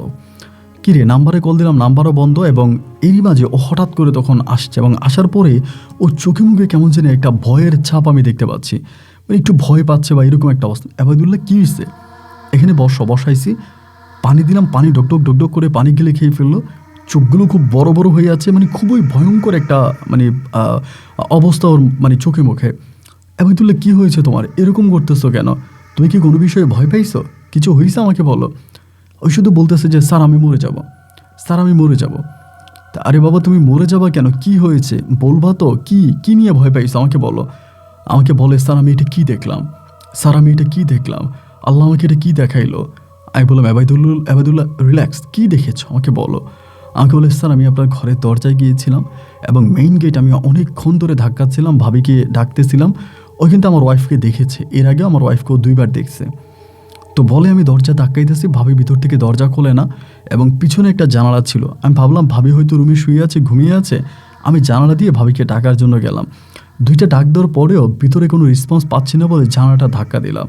তো এই জানালাটা ছিল পুরনো জানালাগুলোর মতো, আপনি যে টিনের জানালাগুলো হয় না, এই পুরনো টাইপের জানালা। তো আমি তখন জানালাটা ধাক্কা দেওয়ার পরে এটা খুলে গেল, এবং খুলে যাওয়ার পরে স্যার আমি ভিতরে যা দেখছি রীতিমতো আমি তা বলতে পারবো না। এবাইদুল্লাহ বলো কি দেখেছো, এই বাসায় তো আমার ওয়াইফ ছাড়া অন্য কেউ থাকে না, কি দেখছো। বলে স্যার আমি দেখেছি বিশাল আকৃতির একটা সাপ, এবং এই সাপটা পুরোটা রুমটাকে ঘিরে রেখেছে। মানে আমি এরকম সাপ কখনো মানে ডিসকভারি চ্যানেলেও দেখি নাই, পুরো ঘরের মধ্যে সাপটা, আপনি বুঝতে পারেন মনে হয় যেন ঘরে সাপটার জায়গা হয় না, এত বিশাল একটা সাপ। এবং এটার চোখগুলো খুব রক্তবর্ণ ছিল, আমার দিকে ভয়ঙ্কর নজরে তাকিয়ে আছে। আমি এটা দেখা মাত্রই স্যার আমি দৌড়িয়ে চলে আসছি। তো আমার কাছে তখন মনে হলো যেহেতু আমার এই বাসাটা একটা কবরস্থানের পাশে, একটু ভৌতিক এরিয়া, তাহলে হয়তো এরকম কোনো ঘটনা ঘটতেই পারে। ও হয়তো জানালা খুলে কোনো একটা ভূত দেখেছে। এবং বেশ কয়েকদিন ধরে আমিও বাসাটার মধ্যে একটু ভয় ফিল করতেছিলাম, আমার নিজের কাছে একটু ভয় লাগতেছিল। তো আমি তখন শিওর হয়ে গেলাম যে মেবি এবাইদুল্লাহ এরকম কিছু দেখছে। তাই বললাম ঠিক আছে ওকে, আমি ফাইন বাসায় যাচ্ছি। তো এবার আমি আস্তে আস্তে বাসার দিকে যাচ্ছি, এবং বাসায় আসার পরে আমার বাসার দরজাটা তখন লাগানো, দুপুরের পর তখন আনুমানিক প্রায় আপনার 1:30 কি 2টার মতো বাজে। সবাই মোটামুটি খাওয়া দাওয়া করে শহরের মানুষও একটু ক্লান্ততার ঘুম দিয়েছে ওই মুহূর্তে। এখানে আসার পর আমি তখন দরজা নক করতেছি, যে ডাকতেছি যে আইরিন দরজা খোলো, আইরিন দরজা খোলো। অনেকক্ষণ ধরে ডাক দিলাম, কিন্তু ভিতর থেকে কেউ আর দরজা খুলতেছে না। অনেকক্ষণ ডাকাডাকি করার পরও যখন দরজা খোলে না, আমি একটু বিব্রত হয়ে গেলাম, কি ব্যাপার, এত ডাকাডাকি করতেছি, তারপরেও ও কেন দরজা খোলে না। একটু রাগ হয়ে তখন দরজাতে লাথি মারতেছিলাম, এরপরও ভিতর থেকে দরজা খোলে না। আমি আগেই বলেছিলাম যে বিল্ডিংটা নতুনভাবে তৈরি করা হয়েছে, কিন্তু পুরনো বিল্ডিংয়ের আদলেই বিল্ডিংটা তৈরি করা। এবারে আমি আস্তে আস্তে করে পিছনে দিয়ে গেলাম। এবাইদুল্লাহ যে পিছনের জানালার কথা বললো, জানালা দিয়ে গেলাম। জানালা খুলে আমি তখন ভিতরের দিকে তাকালাম, এবং ভিতরেও তাকিয়ে আমি তেমন কিছুই দেখতে পেলাম না। মানে ভিতরটাও একরকম, কথা বলতে গেলে যে পুরো বাসাটাই ফাঁকা, মানে ভিতরে কাউকে দেখা যাচ্ছে না। এখন আমার কথা হচ্ছে এই বিল্ডিংয়ের তো একটাই দরজা, মানে এই ফ্ল্যাটের একটাই দরজা, বের হলে দরজা দিয়েই বের হতে হবে। আমার বউ যদি বাইরে যায় তাহলে তো সে মানে বাইরে থেকে তালা মেরে যাবে বা আমাকে ফোন করে বলে যাবে। নাম্বারটাও কিন্তু বন্ধ, বারবার কল দিচ্ছিলাম, নাম্বারটাও বন্ধ। বুঝতে পারতেছিলাম না যে কি হচ্ছে, মানে কেন এরকমটা হইতেছে, মানে কোনো কিছুই মাথায় আসতেছে না। তো এবার আমি সামনের দিকে এসে ধাক্কাধাক্কি করে দোতলায় গেলাম। দোতলায় একটা ফ্যামিলি থাকে, ওনাদেরকে ডাক দিলাম। ওনারাও একটু অন্যরকম মানুষ আর কি, আসতে চায় না, তারপরেও আসছে। আসার পরে ওনারাও ধাক্কাধাক্কি করলো, তো আর পাইলাম না। পরে আমি একজন লোক নিয়ে আসলাম দরজা ভাঙার জন্য। ইতিমধ্যে বাড়িওয়ালাকেও ফোন করলাম, বাড়িওয়ালাও বললো যে ঠিক আছে, যদি আপনি মনে করেন সমস্যা, আপনি দরজা ভেঙে ফেলেন। এখন আমার কথা হচ্ছে যে মেবি ভিতরে এমনও হতে পারে যে ও সেন্সলেস হয়ে পড়ে আছে, অজ্ঞান হয়ে পড়ে আছে, বা ওর কোনো অসুস্থতা হতে পারে, এরকমটাও তো মানে হতে পারে। তাই আমি তখন কি করলাম, বাড়িওয়ালাকে ফোন দিলাম। বাড়িওয়ালা বললো দরজা ভেঙে ফেলেন। লোক নিয়ে আসছে, আইনা দরজা ভাঙলাম এবং দরজা ভেঙে তখন ভিতরে ঢুকলাম। আমি ভিতরে ঢুকার পরে ভিতরে কিছুই পেলাম না, মানে ভিতরে কিছুই নাই, ভিতরে একদমই ফাঁকা, পুরো রুমগুলো ফাঁকা এবং ওর জামা কাপড় যা আছে সবই রুমের মধ্যে আছে এবং ওর পায়ের জুতোগুলো আছে, ও নাই। পুরো রুমটাই ফাঁকা, ওরে আমি আর কোথাও পেলাম না। এবং আমার প্রশ্ন হচ্ছে, যদি ও রুম থেকে বেরিয়ে যাবে তাহলে তো মানে বাইরে থেকে কিভাবে দরজা লাগানো থাকবে? দরজা তো ভিতর থেকে লাগাবে, মানে সরি, মানে বাইরে থেকে দরজা লাগিয়ে যাবে, তো ভিতরে তো দরজা নক থাকার কোনো কথাই নাই। তাহলে দরজা ভিতর থেকে নক হলো কিভাবে? আমি কিছুই বুঝতে পারতেছিলাম না ভাই। এক কথায় বলতে গেলে আমি লাইক পাগলের মতোই হয়ে গেলাম যে এইটা কিভাবে সম্ভব। সারাটা দিন কেটে গেল, আমি ওর কোনো সন্ধান পাইলাম না এবং রাতের বেলায় আমি ওই রুমেই ঘুমাইলাম, মানে ও যে বিল্ডিংয়ে থাকতো ওই বিল্ডিংয়েই ঘুমাইলাম। রাত পেরিয়ে প্রায় সকাল হয়ে গেল, আমি এরপরও ওর কোনো খোঁজ খবর পাইলাম না, মানে ও নাই, টোটালি ও নাই। আমি পুরো এলাকাটা মনে হলো যেন তন্ন করে খুঁজেছি, বাট ওকে আমি আর খুঁজে পাই নাই। অফিসে যাচ্ছি, কাজে যাচ্ছি এবং অফিসে যে কাজ করতেছি তারাও তখন আমার উপরে ক্ষিপ্ত। এভাবে প্রায় 20-21 দিনের মতো কেটে যায়, প্রায় 21 ডেজের মতো কাটে। আমি প্রতিটা জায়গায়, মানে ওই মহল্লায় এরিয়ার আশেপাশে সমস্ত জায়গায় আমি আইরিনকে খুঁজেছি, বাট আমি আইরিনকে আর কোথাও পাইলাম না। মুহূর্তের মধ্যে মনে হলো যেন আইরিন উধাও হয়ে গেছে, মানে হাওয়া হয়ে গেছে, ও কই গেল। এবং একটা সময় চাকরি থেকে আমাকে তখন বারবার নোটিস করা হচ্ছে যে আপনি চাকরিতে অ্যাটেনশন হন, কাজে অ্যাটেনশন হন। যেহেতু আমরা ধরেন আপনার সৈনিক লেভেলে কাজ করি না, এটা একটা অন্য লাইনের, সো আমাকে ওখানে অ্যাটেনশন মানে মনোযোগ দিয়ে কাজ করতে হয়। তো দেখা গেল যে না, কোনোভাবেই আমি আর কাজ করতে পারি না এবং তখন থেকে আমাকে ডিরেক্টলি বলা হলো যে আমাকে সাময়িকভাবে ওরা বরখাস্ত করবে এবং এটাই করলো, আমাকে সাময়িকভাবে তখন বরখাস্ত করা হলো। এবং বরখাস্ত হওয়ার পরও আমি তখনও চিটংয়ে পড়ে আসি। এই করতে করতে তখন খবর চলে গেল আমার ফ্যামিলির কানে। আমার ফ্যামিলি তখন জানতে পারলো বিষয়টা, যে আমি এরকম ঘটনা ঘটাচ্ছি। ফ্যামিলির মানুষ তখন আমাকে সাপোর্ট দিতে শুরু করলো। আমার ফ্যামিলির মানুষগুলো ভীষণ অমায়িক ছিল, এদের মানে এরা ভীষণ রকমের ভালো ছিল। ফ্যামিলির মানুষগুলো বলতে শুরু করলো কী করলাম বা হঠাৎ কেন এরকম হলো, মানে তারাও তখন আমাকে প্রচুর সাপোর্ট করতেছে। তো আমার আব্বা আম্মা সবাই শুনলো। তখন আমার দাদিমণি মারা গেছে, দাদাও মারা গেছে এবং পরিবারের আব্বা আম্মা আছে বা বাকি মানুষগুলো আছে, তারা তখন বললো যে বাদ দাও, এটা কোনো ঠিক না। আমি চিটংয়ের একটা মেয়েকে ভালোবেসে বিয়ে করেছি, তাকে পালিয়ে রেখেছি, এগুলো আমার পরিবার জানতে পারছে। পারার পরে যেহেতু আমি বহিষ্কার হয়ে গেলাম চাকরি থেকে, মানে সাময়িকভাবে, তখন তারা আমাকে বাড়িতে নিয়ে গেছে, মানে আপনার রাজশাহীতে নিয়ে গেছে। রাজশাহীতে নিয়ে যাওয়ার পরেও আমি চিটংয়ে বারবার ওরে খুঁজতেছি। তো আমার আব্বা বলে যা হবার তো হয়ে গেছে, হয়তো একটা খারাপ মেয়ে ছিল, ও তো চলে গেছে সম্ভবত, একটা কাজ কর, তুই আরেকটা বিয়ে কর। মানে আমাকে তার একটা বিয়ে করার জন্য মেয়ে খুঁজতেছে। আমি বললাম যে না, আমি আপাতত বিয়ে করব না বা বিয়ে করার কোনো ইচ্ছা নাই। এমন করে তারা আমার জন্য মেয়ে খুঁজতেছে, বাট কোথাও আমার জন্য মেয়ে পাচ্ছে, অ্যাভেলেবেল মেয়ে পাচ্ছে, কিন্তু আমার পছন্দ হচ্ছে না বা আমি বিয়ে করব না। তো লাস্টের দিকে আমি প্রচুর আইরিনকে মিস করতাম। আইরিন চিটংয়ের আঞ্চলিক ভাষায় কথা বলতো, সম্পূর্ণ চিটংয়ের মেয়েদের মতো কথা বলতো। আমি তেমন করে হঠাৎ করে একদিন আমার আব্বারে বলতেছে, আব্বা আমি চিটংয়ের মেয়ে বিয়ে করব। মানে আমার আব্বার আমি হঠাৎ করে বললাম যে আমি চিটংয়ের মেয়ে বিয়ে করব, কারণ আইরিন চিটংয়ের ছিল। আমার আব্বা বলে তো এটা তো আমাদেরকে আগেও জানাইতে পারতো, আমাদের আগেও বলতে পারতা। আচ্ছা ঠিক আছে, তুমি যদি চিটংয়ের মেয়ে বিয়ে করো, আমরা তোমার জন্য চিটংয়ের মেয়ে খুঁজবো, এই নিয়ে তোমাকে টেনশন করতে হবে না। আমার মা বাবাও তখন চিটংয়ের মেয়ে খুঁজতে শুরু করে। এমন করতে করতে চট্টগ্রামেরই একটা ঘটকের মাধ্যমে একটা ফ্যামিলির সন্ধান পায় এবং ফ্যামিলির সন্ধান পাওয়ার পরে আমার পরিবার তখন সেই ফ্যামিলিতে আমাকে বিয়ে করাবে, মোটামুটি কথাবার্তা ফাইনাল। পরিশেষে আমার মা তখন আমাকে মেয়ের ছবি দিল, মানে আমার মেয়ের ছবি দিল, এবং ছবি দেখার পর আমার কাছে মনে হলো যেন, মানে ছবি দেখে আমার কাছে মনে হলো যেন এটা আইরিন। মানে চেহারাটা অনেকটাই প্রায় আইরিনের মতো, অনেকটাই, মানে বলতে গেলে প্রায় 70% আইরিন। এখন আমি মূলত মানে আইরিনের প্রতি পাগলের জন্য সবাইকে আইরিন মনে করতেছি, বিষয়টা এটা মনে করে আমার সাথে যে ছেলেটা কাজ করতো চট্টগ্রামের, যে ফার্স্ট এই দৃশ্যটা দেখেছিল এবাইদুল্লাহ, আমি তখন এবাইদুলকে আমি তখন ছবিটা দেখাইলাম, যেভাবে হোক তাকে দেখাইলাম ইমেলের মাধ্যমে। ও দেখে একই কথা বলতেছে যে স্যার এটা তো উনি আপনার ওয়াইফ। শিওর আমার ওয়াইফ? বলে হ্যাঁ স্যার এটা তো আপনার ওয়াইফ, এবং চেয়ারও তো অবিকল আপনার ওয়াইফের মতোই, এটা তো আপনার ওয়াইফই।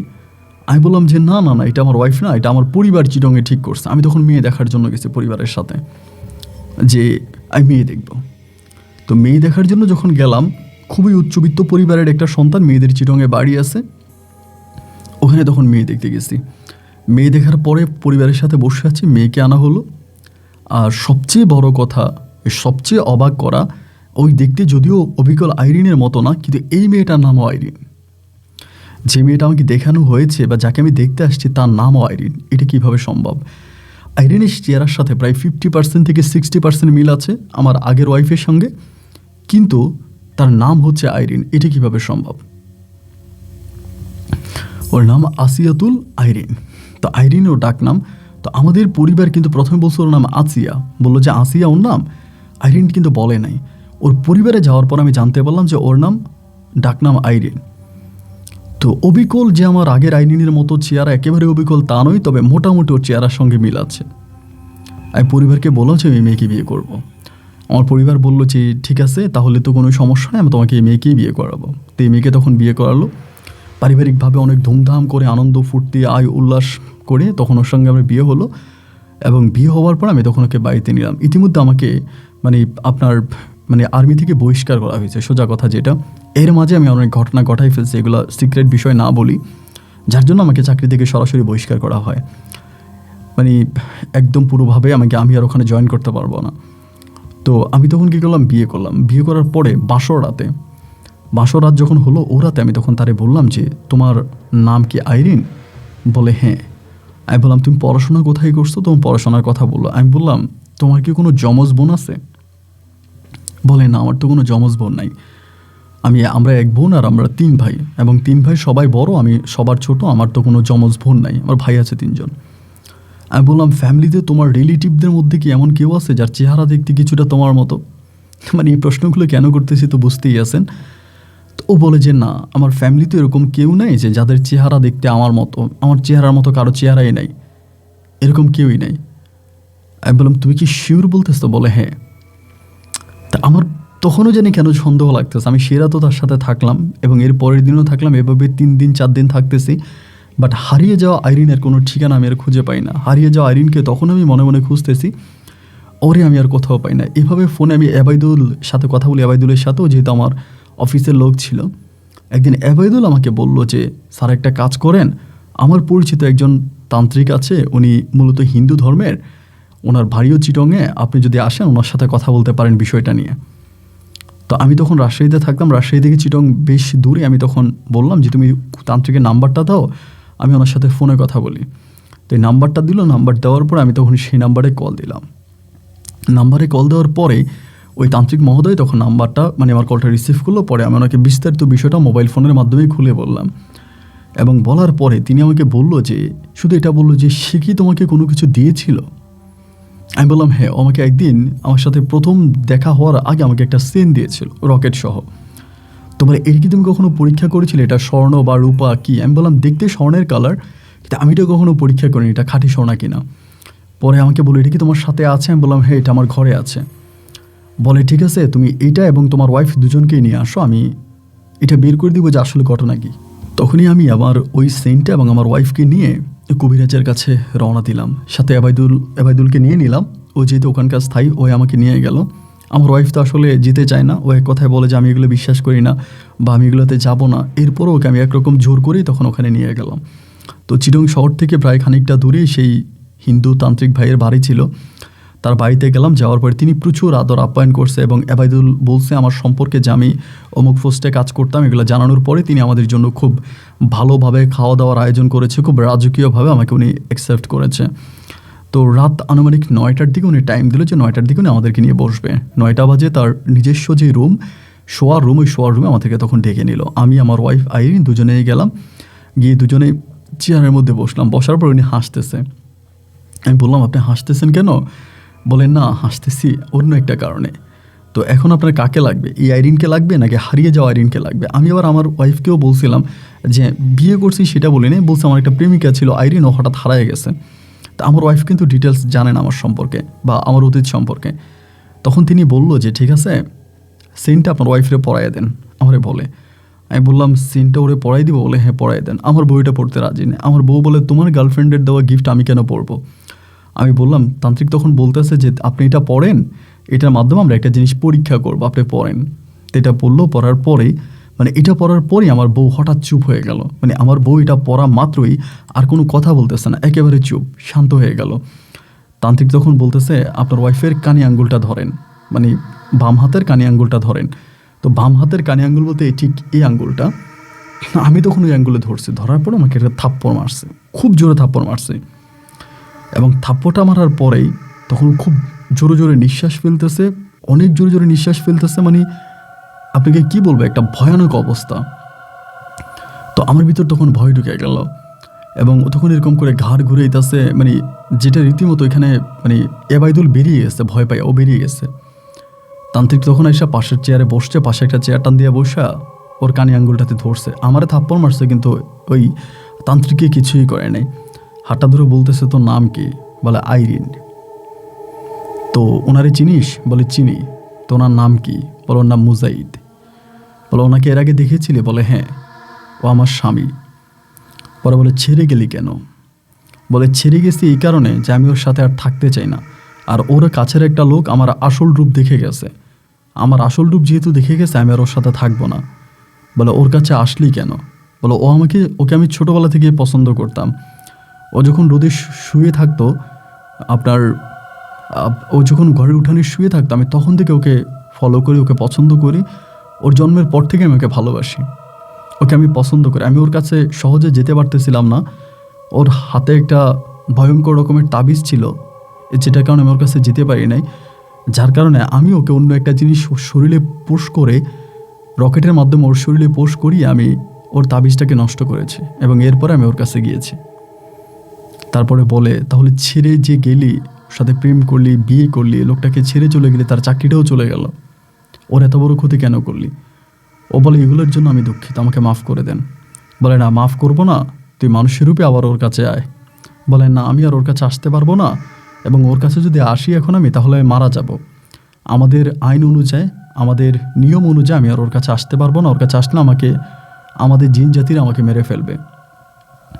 কৈলাস তখন বলতেছে, লোকটা তো তার বউয়ের সাথে থাকতে পারতেছে না, সে তোকে মিস করতেছে, তোমাকে সে পেতে চায়, তার বউকে সে নিয়ে আসছে এখানে এবং সে আমাকে ফোন দিয়ে প্রচুর কান্নাকাটি করেছে, তোমাকে ফিরে পেতে চায়, তুমি আবারও তার লাইফে চলে আসো, সমস্যা কি? তুমি তো মানুষ না, সে তোমাকে নিয়ে সংসার করবে, তুমি এক ঘরে থাকবা, তার বউ, ওই বউ এক ঘরে থাকবে।